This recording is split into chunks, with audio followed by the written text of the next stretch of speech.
the king of podcasts. We are all a little depraved and debaucherous. Here is the king of podcasts. So we're going to lighten it up this week on the program. 48 Oysters.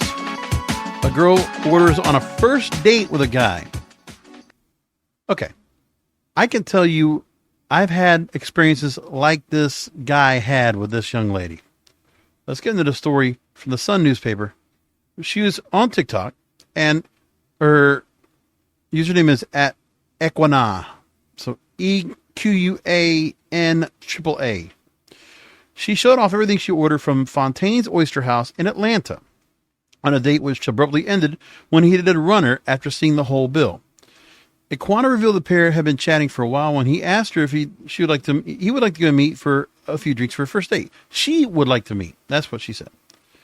She headed down to the restaurant, ordered a few lemon drop martinis, and then decided to go and order 4 plates of oysters. $15 a dozen.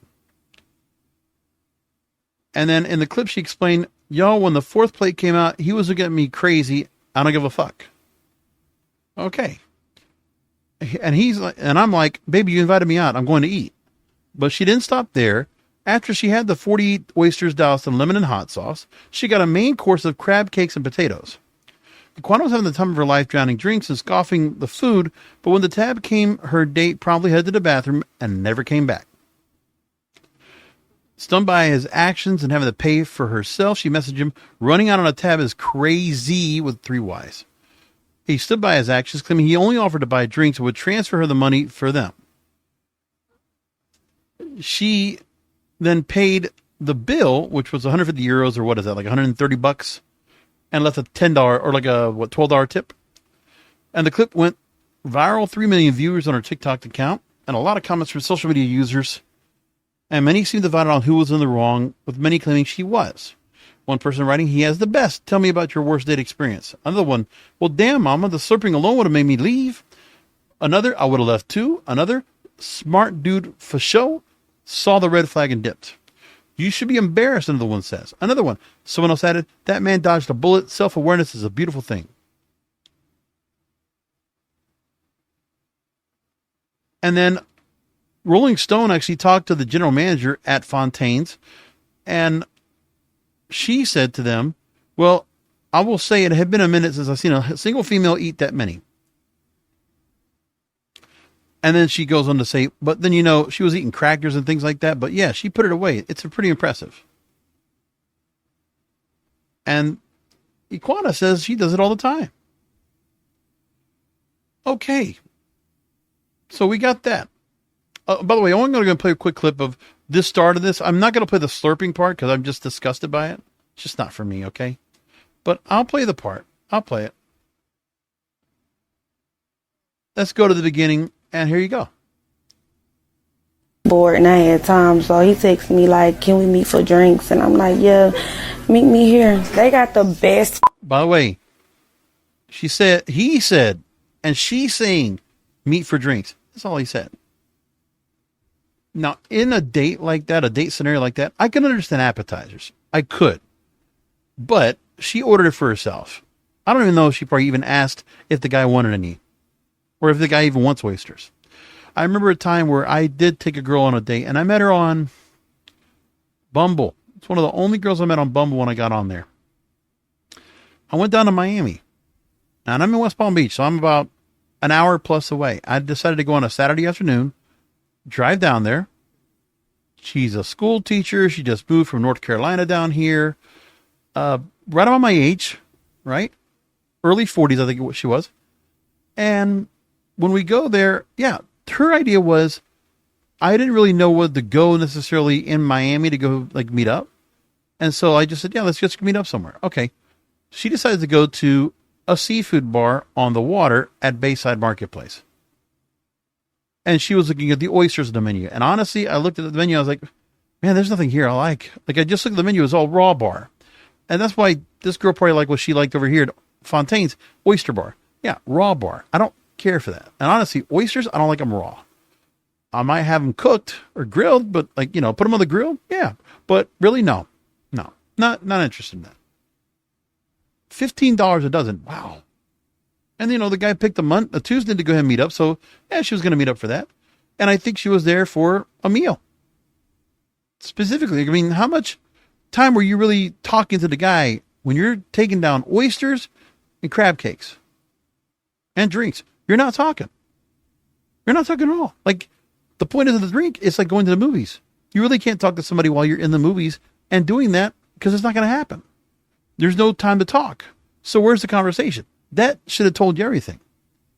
Drinks, yeah, everybody's talking. Go grab for coffee. I always think that's kind of a simple thing, but she picked the place. And I bet you this guy was like, all right, went with it, and also was recording this on social media. She recorded the video. Was that a good idea? I didn't take her there. She met me there, and then I said, no, you know what? I'm not filling this place. Let's go somewhere else. And so I decided another place, and I look online, and I say, oh, you know what? Okay, I want to go for Spanish, something more comfort food for me. And I find a place that makes mofongo, and they make other Spanish dishes on 8th Street, Calle Ocho. And it's classy, like a nicely decorated restaurant. She was kind of like she was in one of those things where she was very manipulative, very like putting down kind of thing. Even when we got there, like she was just being pretty negative and just kind of just pulling me down, kind of a killjoy. So I took her to this other restaurant just to change things up. And we were talking online. I think we talked on the phone once or twice before we got together, and everything was okay. It just turned into something. And then I take her to this restaurant. I buy we buy mofongo, and I spent some money on it, and the food was great. Music was going on. We were having a good time. She enjoyed the conversation. We were having a good time over lunch. Fine. Okay, good. And I enjoyed the food. Perfect.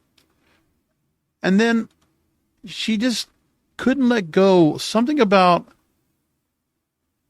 where she talked to me, I guess about, I don't know if it was my career or something about me, but she just couldn't help but dress me down. And just when I talked to her, she just like my communication skills was just wrong. Like she really just browbeat me. And she was trying to put me in my place. Like there's something wrong with me that I need to change myself. That, after getting to know me better, it's like, I like you, but there's a lot of things you could be doing different about yourself. And she was really detailing those out to me. And after that, I honestly, in the next half hour or so, I was driving her back to her apartment. She has a nice condo, and I forget, it was right next to the Topgolf. So it's Miami, and it's like Lejeune Road, right around there. And it's a high story condo apartment complex. I drop her off there because I think she took a taxi to get over to Bayside from where she was at. So I drop her off, and I flat out told her, you know what? I don't think this is going to work. I went with a date. I finished it. I said, this isn't good. This isn't it for me. And I declined her. She wanted to go on another date because she wanted to continue to do the manipulation. No, I'm out. So I didn't do it again. And I just felt cheap. I felt like a piece of shit because she was just like putting me down the whole time. Just felt the need to go and do that. But look, I don't know how far it was where I got into her, and she didn't tell me about any relationships. I know she left either a husband or a boyfriend back up in North Carolina to move here for another job. And, she's coming to Miami, all this stuff going. She really doesn't know a lot of people. And she's got family that comes by. I think she's only been here 6 months.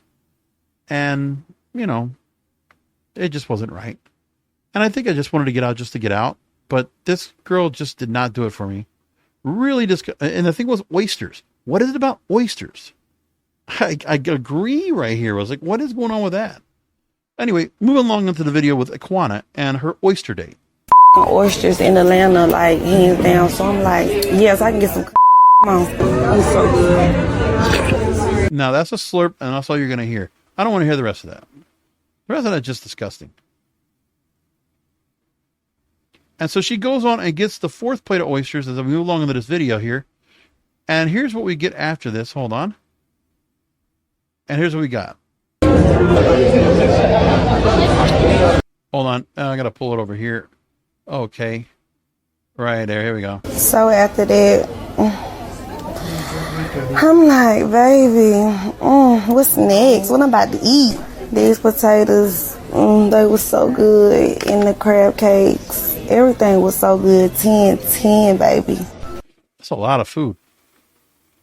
I mean, the crab cakes weren't that much. Like, it was all appetizers, but still, I don't know how much the bill came out to, but like, put it up there.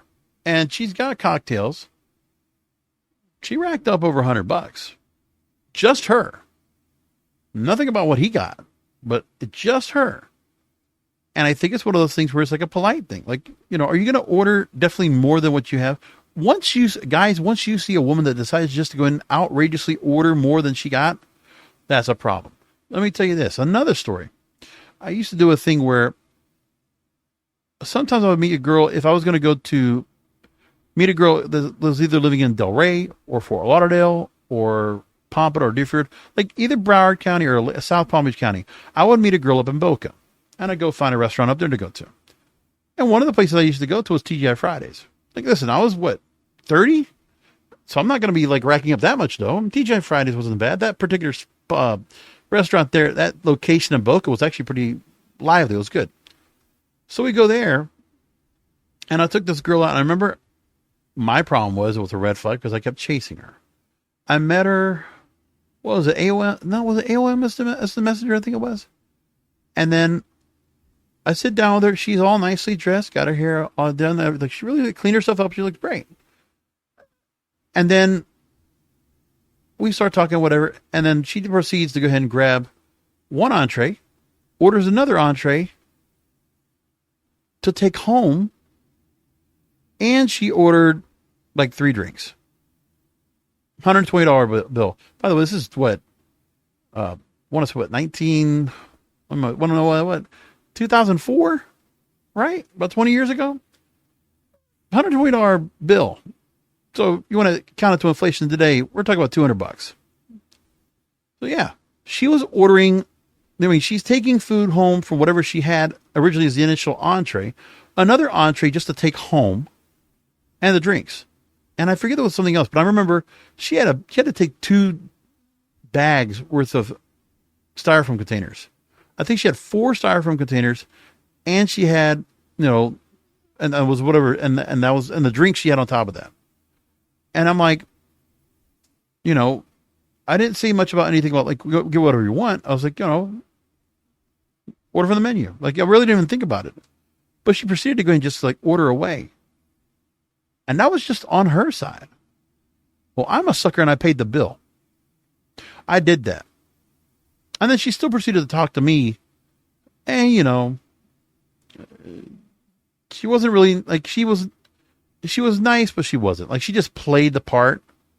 She was a cute girl, but man, I just was just not for me. I really should not have gone after her. And I kept talking to her on Instant Messenger for it took about 2 years to finally go out with her.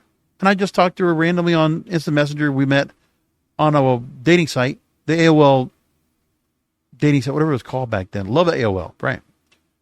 And I met her there. We talked. And eventually, she finally let me go and meet up with her. And I don't know if she had a boyfriend or something like that at the time. I forget what that whole was. But I was a sucker, man. And I was a really nice guy. And I really paid for that. Literally.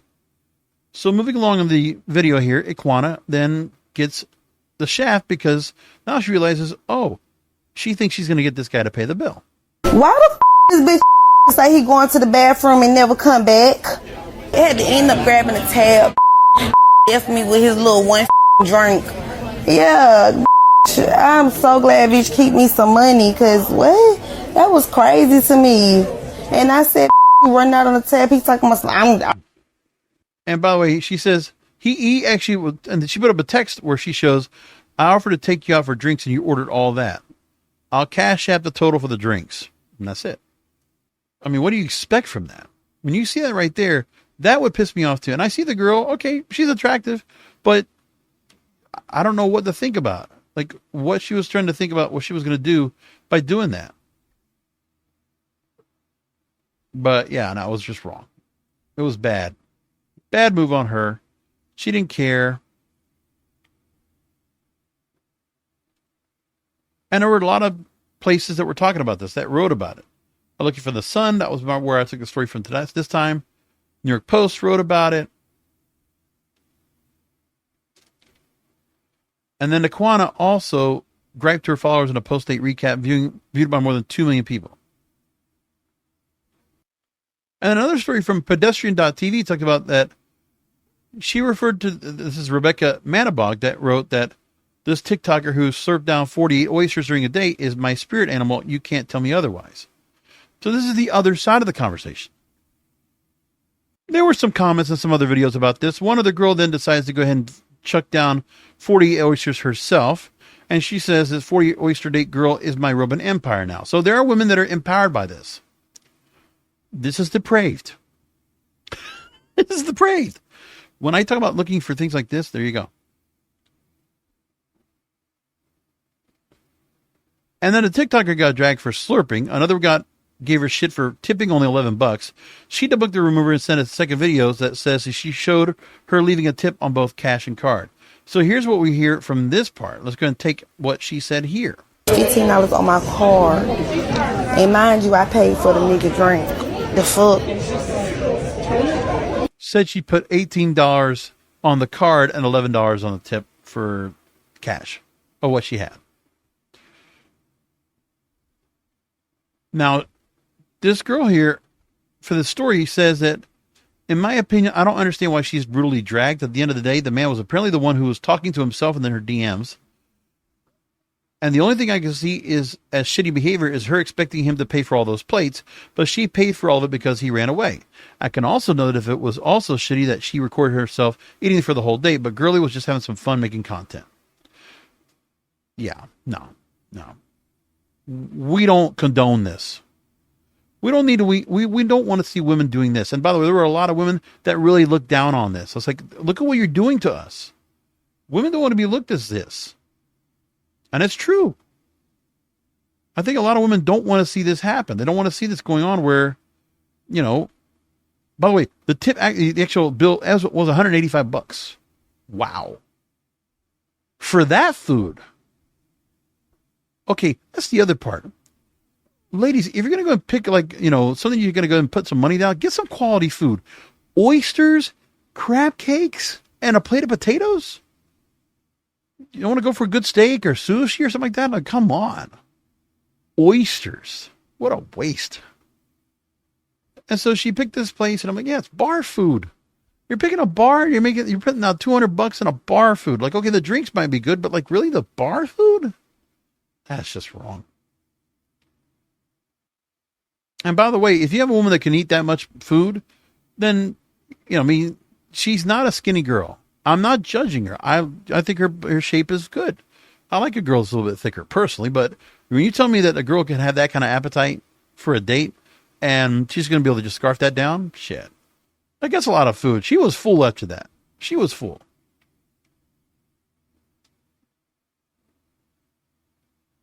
That says the internet is not on the side of the woman who ate 48 oysters on a date. So let's take the comments that were also on there. Some of the other comments that said, I don't know what's worse, the 48 oysters as an appetizer or the insane slurping and smacking. Another one writes, he literally said, can we meet for drinks when you proceeded to slurp down half the ocean? Another, I would have bounced too, and the tab would have been the least of my concern. Another, I could barely listen to you slurping, so I can imagine how bad it was to actually watch it. Yeah, I would have been all, ugh, I would have been grossed out by it. It's not a nice look. So yeah, I'm not dealing with that. Don't want it. Pass. A couple other stories I want to bring up before we wrap things up with the program. From Mashable. A story about that says, I matched with a friend on a dating app. What do I do? And Hinge's Love and Connections expert spoke with Mashable about some tips. Now, if you meet with a friend on a dating app, first question, is this somebody you've been friend zoned by? And second, ultimately remember, and this is pretty good, pretty obvious, if you're going to go ahead and If you're going to go ahead and decide to go ahead and date someone that you've been a friend with, then the friendship changes. It never comes back.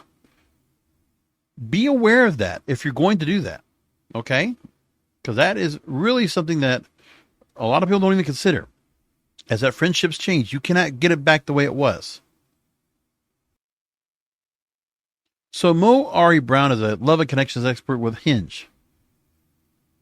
And they write, and he says here, it's one thing spotting a friend on Hinge, but also having a crush on them and finding out that they are bi can be super exciting.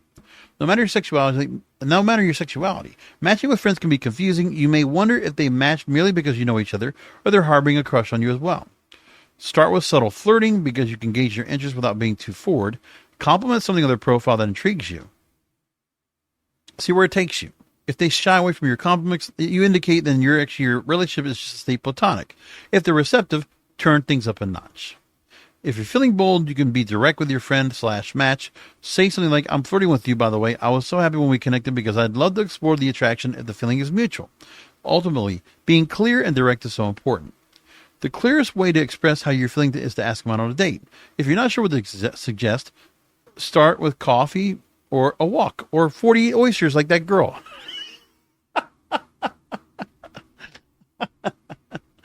Oh, man. Almost half of... By the way, this is referred to bisexual dating, by the way. Same-sex friends. This is what they're referring to.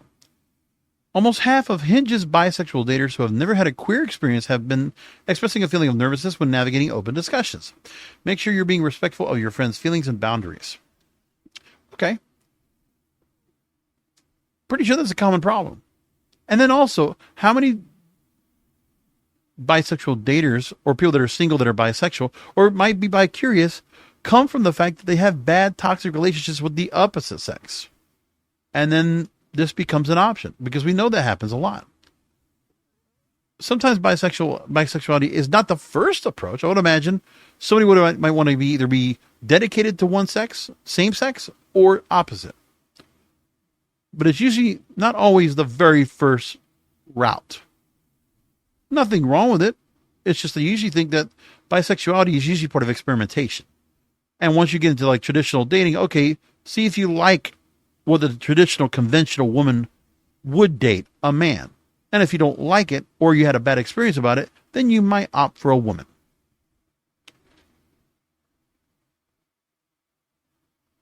And then going on, we have another story about a psychologist referring to the fact of roaching, a new phrase we have now. It's a term to describe the act of concealing one's involvement with multiple individuals from a new romantic partner. It's not exactly cheating, but rather intentionally keeping your romantic life shrouded in secrecy. Okay. So, roaching, but it's not cheating. You're involved with multiple individuals from a new romantic partner. Okay. Open relationship or situationship. This is roaching. And here's the signs. Secretive behavior. Your partner is hesitant to reveal details about their personal life, especially regarding other potential romantic interests. Lack of commitment. Avoiding discussions about exclusivity or commitment. Inconsistent communication. They may disappear for extended periods of time, only to reappear with flimsy excuses. Unexchanged changes in plans. Sudden changes in plans or cancellations without clear reasons is also a red flag. And mixed signals. Hanging by a string. Partners sending mixed messages about the nature of your relationship. Roaching can harm one's emotional well-being, erode trust, and cause psychological distress. It often leads to feelings of inadequacy, betrayal, and heartbreak, impeding personal growth and future relationships. Yeah. For those that want to be polyamorous or be in open relationships or situationships, yeah, you're going to mess with people's feelings. Unless you don't care. Unless you absolutely know there's nothing about them.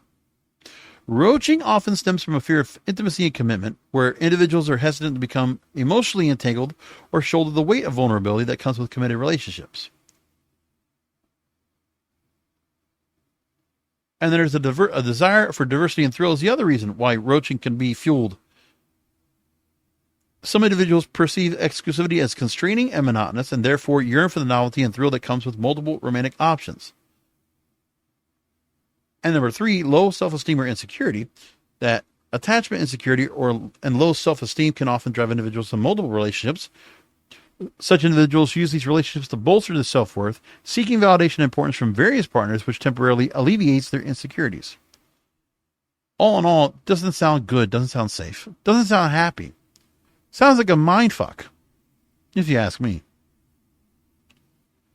And then Mark Travers, here, the psychologist for Forbes, writes and says that understanding the motivations behind roaching in relationships is crucial for individuals engaged in this behavior and their potential partners. Recognizing the underlying reasons, individuals can work towards healthier bonds that promote trust, communication, and emotional well-being. Is essential to promote honesty, self-growth, and healthy communication to build fulfilling and sustained connection with others. Remember, you just can't have any emotional attachment if you're doing this. If you don't, and you're doing this without realizing that's going to happen to you, then you're fucked. Do you understand that? You don't want to be caught up in that. It's a bad idea. So that's it. All right, we're going to leave it there. That's the show for tonight. Thank you for listening in. I got to get up early for recordings at 7 a.m. So to get this done before 11 o'clock, I just got to knock it out. I got to go and jump into bed, be done. Well, anyway, for those of you that decide to go ahead and go out on a date, I already told you 2 examples of mine. Guys, please be careful of the girls that you find that are absolutely caught up in this idea of like, oh, you know what? Can I order from the menu? Okay. If she's absolutely buying more than you, buying a lot of drinks, she might be depraved, but she's not going to get debaucherous.